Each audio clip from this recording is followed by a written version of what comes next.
Found yourself unsure of how to transform a bland description into a powerful teaching and learning strategy? This video is for you. So let's take the guesswork out of creating these documents and turn them into powerful tools to actually drive student success. First things first, what is a group profile? Well, it's not just a mandatory document that sits gathering dust. It's a dynamic working tool that should be part of your regular teaching practice.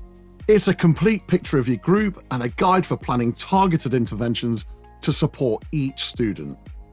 A group profile captures your understanding of your students' strengths, challenges, and learning behaviors based on observations, assessment data, and the student's own experiences. It's a resource that helps you and your teaching team plan your strategies and interventions and ensures that everyone is being catered to. This is so important because a well-written group profile ensures that you and your team have a shared understanding of your students, enabling consistent support and strategy implementation across all lessons. This creates a stronger, more focused learning environment where every student is being supported. Now, it's essential to remember that 24 students need 24 profiles, but don't worry, you don't have to reinvent the wheel for each one. If several students share common behaviors, such as being off task or needing more stretch and challenge, you can theme your strategies accordingly. The key is to adapt and personalize them, making sure you're still addressing individual needs within those themes. Importantly, a well-constructed profile serves as evidence of the efforts you and your team are putting in to support student progress. See your group profile as a roadmap. It shows where each student is starting from, the barriers that they might face, and the specific strategies you'll use to guide them along their learning journey. But remember, strategies are only useful if they're detailed and actionable and put in place. Now let's talk about the heart of your group profile, the teaching, learning, and assessment strategies. Here's where many teachers fall into a trap. Descriptions like John is a quiet student or Sarah can be quite disruptive on their own don't really help anyone. They aren't strategies, they're observations. So what makes a strong strategy? It's an action plan, a series of steps you'll take to support a particular need. A solid strategy should answer 3 questions. What is the specific behavior or learning need?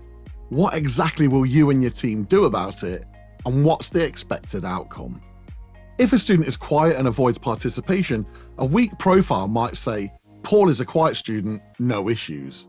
But a strategy is about what you'll do to engage Paul and ensure that he makes progress. For example, if a student is quiet and struggles with participation, don't just write, John is a quiet student who doesn't engage in group work. Instead, make your strategies specific. Use targeted questioning techniques to build John's confidence in class discussions. Start with lower risk, factual questions and build up to more complex questions as he progresses through the course. Now that's a strong strategy because it shows what you'll do, how you'll do it, and sets a clear goal for progress. Let's say you've got a student who's prone to being off task. A description like, Sarah can be disruptive and chatty isn't useful on its own. Instead, this is a strategy. Implement a seating plan to minimize distractions. Set clear behavior expectations at the start of each session. Use frequent positive reinforcement to encourage on-task behavior and introduce reflective check-ins every Friday to discuss her progress. See how these strategies are actions.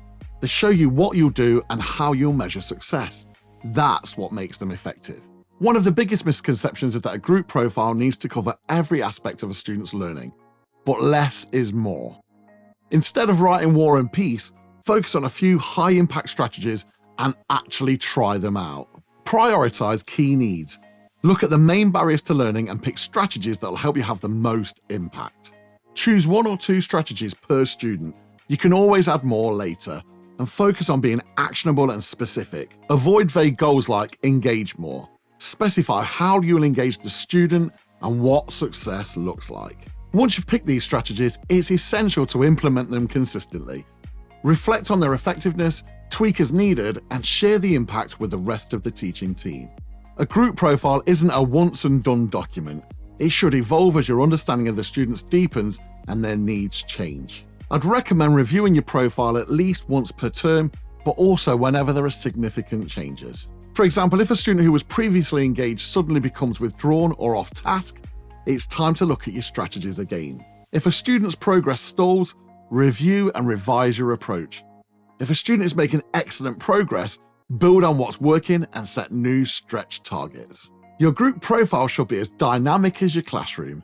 Use it to capture your insights, test your ideas, and refine your strategies. The goal is to build a resource that grows with your students. You've got access to a downloadable comments bank packed with over 50 ready-to-use strategies. Remember, these are starting points, not copy and paste solutions. Take a template and tweak it to suit the specific student. Implement the strategy, then observe its impact. And keep refining based on what you see in the classroom. Remember, your group profile isn't just a static document, it's a living tool that helps you and your team support each student to succeed.